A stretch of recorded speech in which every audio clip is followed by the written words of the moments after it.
Hello and welcome to The Frame. We start by picking up the ongoing education budget development process for the 2027 fiscal year, as Framingham School Committee members have proposed preserving nearly $1 million in staff salaries. The group met last Wednesday, February 4th, as local leaders continue to work towards bridging a gap between the school committee's initial budget request of around $198 million and the city government's target of about $190 million.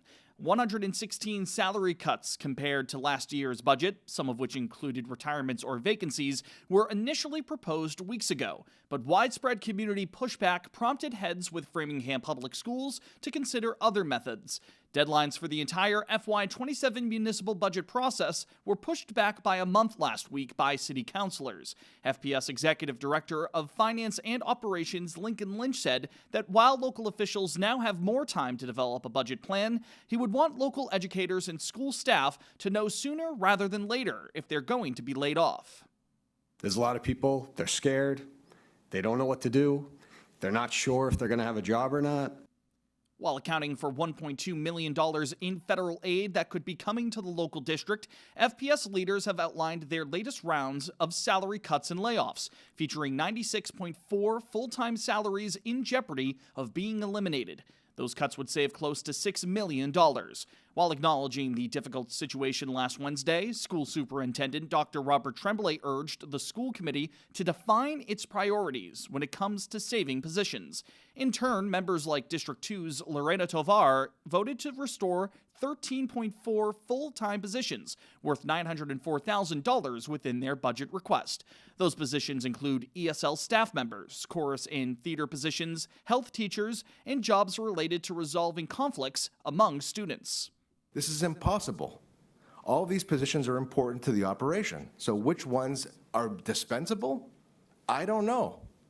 But we've got to figure that out, and we'll put our best foot forward. Are we actually going to be staffing for success? And I think that is the major question for me. How are these cuts going to impact us at the end of the day? Mayor Charlie Sositsky said that any additional money for FPS on top of the $190 million target could put other aspects of the local operating budget for FY27 at risk due to limited funding to go around, adding that free cash reserves may have to be tapped into. He told the school committee, quote, "You're asking us to do the impossible," end quote. With the delay to the budgeting process, the school committee is currently set to vote on their final budget request on March 4th. During their meeting on Tuesday, February 10th, the City Council's Finance Subcommittee heard budget recommendations for the upcoming fiscal year from a pair of local departments, Planning and Community Development, along with the DPW. Framingham's Director of Planning and Community Development, Sarkis Sarkisian, has proposed a budget worth roughly $971,000, mostly consisting of salaries, to keep up with their work in providing support and feedback for economic development initiatives, outdoor space development for resources like trails, and other planning purposes. District 8 City Councilor John Stefanini did suggest providing additional funding for an assistant director role within the group in order to spearhead even more economic development locally. One project pays for that position. 2 projects, we hire some more teachers and firefighters. 3 projects, we get a few cops and a couple other things. Meanwhile, DPW Director Bob Lewis recommended a budget worth roughly $15.6 million for FY27, with a major chunk of that funding being driven by contractual obligations for wages. During Tuesday's meeting, subcommittee members asked the DPW about a collection of future goals, including the possible establishment of a larger composting program within Framingham, a further investigation into the equity of the local water billing system, and the ongoing development of improvements to transportation infrastructure.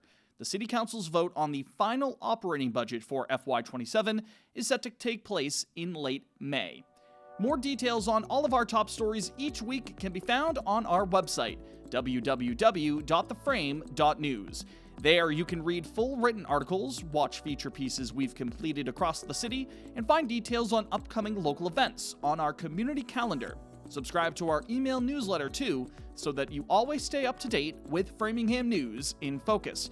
A reminder that The Frame is an initiative of Access Framingham, the community's public access media center. Access Framingham, which turns 20 this year, will be teaming up with the Framingham Public Library to showcase the creative resources that are available to all community members. On Saturday the 21st from 11 a.m. to 1 p.m., guests are invited to tour our studio, see our exciting production tech for TV shows and podcasts, sign up for a local library card, and check out the library's Library of Things, a collection of games, tools, and other products that can be checked out with a library card. The event is open to families and creators of all ages. In other news now, a former professional football player has been arrested as he's being accused of murdering a woman from Framingham. WCVB and Boston.com reported that 29-year-old Gabriella Perpétuo was found dead last week in southeastern Tennessee. The Hamilton County Sheriff's Office announced that they took the victim's boyfriend into custody, 31-year-old Darren Lee, who played in the NFL for 5 seasons between 2016 and 2020. Authorities say Lee was arrested on Thursday the 5th after life-saving measures were attempted and preliminary findings allegedly indicated a homicide. Lee is currently being charged with first-degree murder and tampering with evidence. Perpetuo's family has since launched a GoFundMe drive to assist with funeral expenses. As of the time of this recording, over $58,000 has been raised for the cause in Perpetuo's memory. The Frame's Facebook page has shared a link to that GoFundMe fundraiser. According to multiple outlets, a pair of Framingham police officers have been taken off of the force following an internal investigation into misconduct. NBC 10 reports that after the 2 officers were put on paid leave back in September, the department confirmed last week that its rules and policies were broken. No specific names or details on the incident have been publicly confirmed, though FPD has been quoted as stating the issues had to do with quote-unquote health and wellness. Boston.com reports that as of the time of this recording, no criminal charges have been filed. The Framingham Police Department has yet to respond to the Frame's request for additional comments as of the time of this taping. The city's representative in the 2026 Winter Olympics finished in 6th place during his luge competition on Wednesday, February 11th. 21-year-old Ansel Haugsjaa of Framingham, along with his partner Marcus Mueller, was just 0.3 of a second from the gold medal, though, in the men's doubles event in Italy. What you're seeing now is not footage from the Olympics itself, but in the first of their 2 runs in Italy, the pair were in first place after setting a track record in Cortina. However, a team from the host nation eventually came out on top. We'd like to congratulate Ansel and Marcus on reaching the Winter Games, and we're hoping for an even better result for them in the 2030 Olympics. And finally this week, a preview of our latest frame-by-frame segment as we continue our partnership with the Framingham History Center. 250 years ago, as America was fighting for its independence, Colonel Henry Knox was tasked with transporting dozens of cannons and artillery from Fort Ticonderoga by the border of New York and Vermont all the way to Boston. For a month, however, he and his soldiers stopped in Framingham and hid from British forces. Fast forward to last Sunday, February 8th, as community members gathered at the Framingham Center Common to honor the event that helped shape the outcome of the Revolutionary War. This was a major turning point in the Revolutionary War. They had been trying to break the siege of Boston since Lexington and Concord the year before. And the location that was chosen to sort of take care and safeguard these cannons was Framingham. A lot of times we look back on the Revolutionary War and it feels so distant. Experiences like the commemoration on Sunday 8th bring that history alive. It reminds us that history is created by very real human beings who went through really challenging environments. I mean, it was so cold on Sunday. That was a tiny little taste for us of what, the people who were involved with the Henry Knox Noble Train of Artillery experienced for 300 miles. A reminder that additional frame-by-frame content can be found on our social media pages. Follow @FrameNews_ on Instagram and search for The Frame on Facebook. Be sure that you're subscribed to Access Framingham's YouTube channel and hit the bell icon there to be notified whenever new content is published.